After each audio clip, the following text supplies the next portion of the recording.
Parmi les monnaies romaines, plusieurs types existent. Mais s'il y en a bien un qui dépasse les frontières de la collection et qui est connu de tous, c'est le denier. Le denier, c'est une monnaie en argent qui est apparue à la fin du 3e siècle avant Jésus-Christ et qui a perduré jusqu'au début du Bas-Empire au 3e siècle de notre ère. C'est une monnaie qui fait en général 3,5 grammes pour 18 mm de diamètre et ici je vais vous en présenter 7 qu'il vous faut dans votre collection. On commence directement avec un denier d'Antonin le Pieux. Antonin le Pieux, c'est un empereur qui a régné de 138 à 161 après Jésus-Christ et qui fait donc partie du Haut-Empire, autrement dit de l'âge d'or de l'Empire romain. La plupart de ces monnaies vont être très belles, notamment ces deniers. Comme vous pouvez le voir ici, c'est un denier qui est en état superbe à voir SPL et qui est vraiment très bien détaillé. On peut voir tous les cheveux, on peut voir tous les poils de barbe. Bref, c'est vraiment une monnaie qui est magnifique à regarder et qui va avoir un style très fin et très réaliste. L'avantage des deniers d'Antonin le Pieux, ça va également être leur prix, puisque ce sont des deniers avec des prix, on va dire, moyens. Dans le sens où vous pouvez en trouver pour pas très cher, on va dire 40-50 €, mais ce sont des monnaies en mauvais état. Autrement dit, ce sont des monnaies qui seront assez usées et où on ne verra pas tous les détails. Par contre, si vous voulez un denier en état TTB superbe, là il faudra plus compter entre 100 et 200 €. Ce qui en soi représente quand même un certain budget, mais c'est pas non plus énorme par rapport à certains autres deniers. Pour le deuxième denier, on va partir ici sur un denier de Gordien III. Ça va être ici des monnaies qui vont être nettement moins chères, puisque pour des deniers en état TTB superbe, il faudra plus compter aux alentours des 80-90 €. C'est vraiment l'avantage ici des deniers de Gordien III, qui est un empereur qui a régné un petit peu plus tardivement qu'Antonin le Pieux, puisqu'il a régné de 238 à 244, et c'est un empereur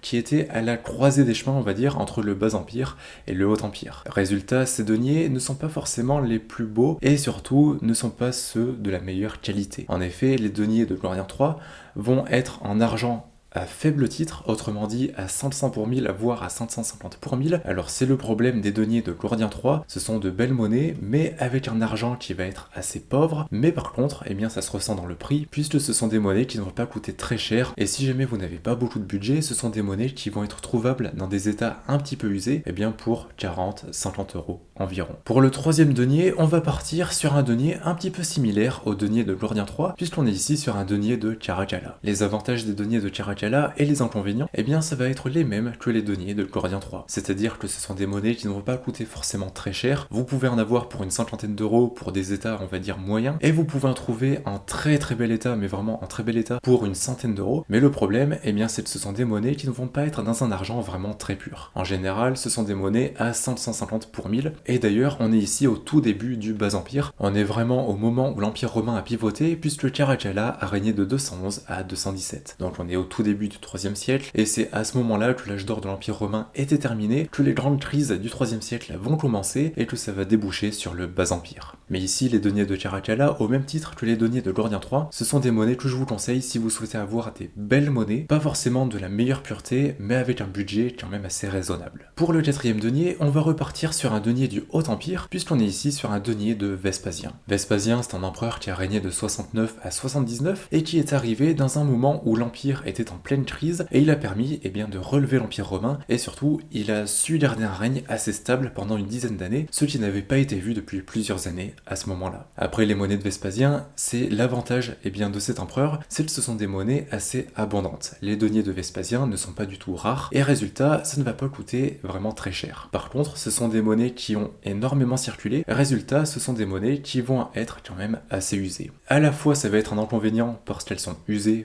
et donc elles sont pas forcément en très bon état, mais d'un autre côté, eh bien ça va faire que ces monnaies sont assez peu chères. Voici par exemple un denier de Vespasien, il est pas forcément très beau, certes, mais il va être dans un argent de très bonne qualité, et surtout c'est une monnaie qui va coûter une soixantaine d'euros. C'est le gros avantage des deniers de Vespasien, ça ne va pas coûter très cher. Si jamais vous en voulez en meilleur état encore, on va dire en état superbe, eh bien il faudra plus compter entre 100 et 150 €, et la plupart du temps on s'approchera plus des 150 €. Donc ce sont des monnaies, je trouve, qui sont de très compromis entre à la fois la qualité, le prix et l'intérêt historique. Maintenant pour ce cinquième et même pour le sixième denier, on va oublier toute raisonnabilité en termes de budget. Ici on va partir sur un denier de Jules César qui est un personnage romain extrêmement célèbre, qui je pense est le plus célèbre de tous les personnages romains réunis, et évidemment il vous faut une de ces monnaies et surtout un denier dans votre collection. Vous connaissez le pedigree du personnage, résultat ces monnaies sont très recherchées, certaines vont être quand même assez rares, et résultat eh bien ça fait que ces monnaies vont commencer, on va dire, pour des budgets entre 300 et 400 euros pour les plus communes et surtout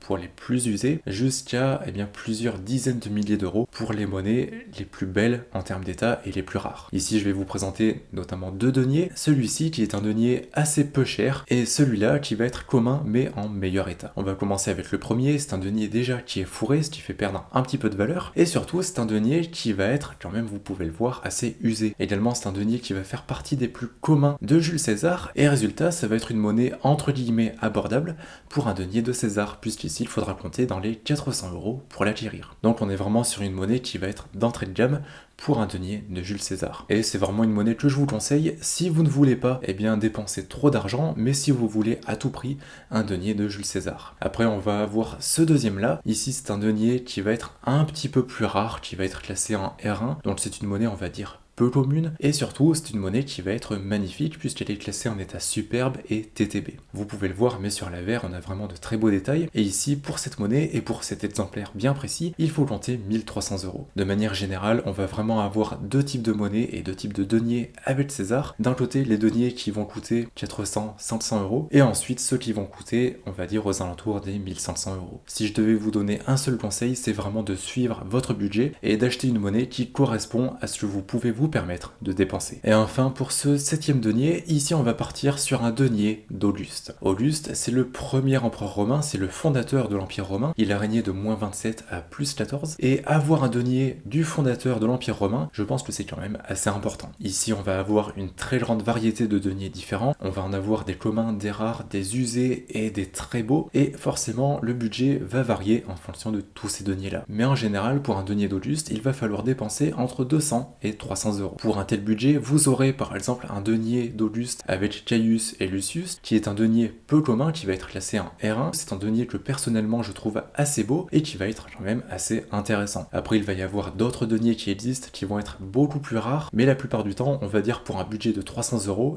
ce seront des deniers qui seront quand même assez usés. Alors je vous conseille pour un même budget, plus de partir sur une monnaie plus commune, mais qui va être en meilleur état. Ce sera, je pense, le meilleur compromis, et vous serez comme ça beaucoup plus content de votre achat. Mais sinon, l'avantage des deniers d'Auguste, ça va être déjà le personnage, Auguste tout simplement. Ensuite, ça va être l'argent, puisqu'on est sur des monnaies qui vont être dans un argent assez pur. Également, il va y avoir les détails, ce sont des monnaies, je trouve, qui sont vraiment très belles et très bien réalisées. Et puis après, il va y avoir également la diversité, puisqu'on en a pour tous les goûts, pour tous les budgets, et on va avoir plein de revers et plein d'avers différents. Donc ce sont vraiment des monnaies qui sont très intéressantes et qui, je pense, peuvent convenir à tout le monde. Mais après, l'inconvénient, c'est que ce sont des monnaies qui vont coûter quand même une certaine somme, et à moins de 200 euros, vous aurez pas grand chose. Mais donc voilà pour ces deniers. Si jamais vous souhaitez aller plus loin, je vous mettrai un lien dans la description où vous pourrez voir tous les deniers romains que j'ai actuellement en vente sur ma boutique. Il y a des deniers de César, de Vespasien, de Caracalla, etc. Il y en a vraiment pour tout le monde et pour tous les budgets. Et si jamais vous avez la moindre question, c'est moi qui gère entièrement cette boutique, alors n'hésitez pas à me contacter. Sur ce, n'oubliez pas de liker, de vous abonner et de marquer denier romain dans les commentaires. Et je vous dis à bientôt dans une prochaine vidéo. Allez, salut!